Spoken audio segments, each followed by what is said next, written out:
Sindh bar council के secretary general Irfan महर के कत्ल पर पुलिस का कहना है कि इरफान महर से कोई लूट मार नहीं की गई, उन्हें कत्ल किया गया है। सिंध बार काउंसिल के सेक्रेटरी जनरल इरफान महर को आज कराची के इलाका गुलिस्तान जौहर ब्लॉक 13 में फायरिंग करके कत्ल कर दिया गया है। इरफान महर अपने बच्चों को स्कूल छोड़कर वापस जा रहे थे कि मोटरसाइकिल सवार मुलजिमान ने फायरिंग कर दी।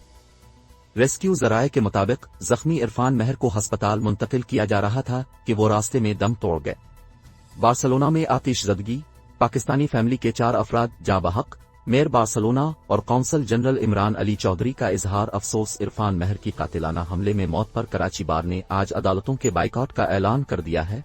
सेक्रेटरी जनरल कराची बार के मुताबिक वकला आज एहतजाज अदालतों में पेश नहीं होंगे।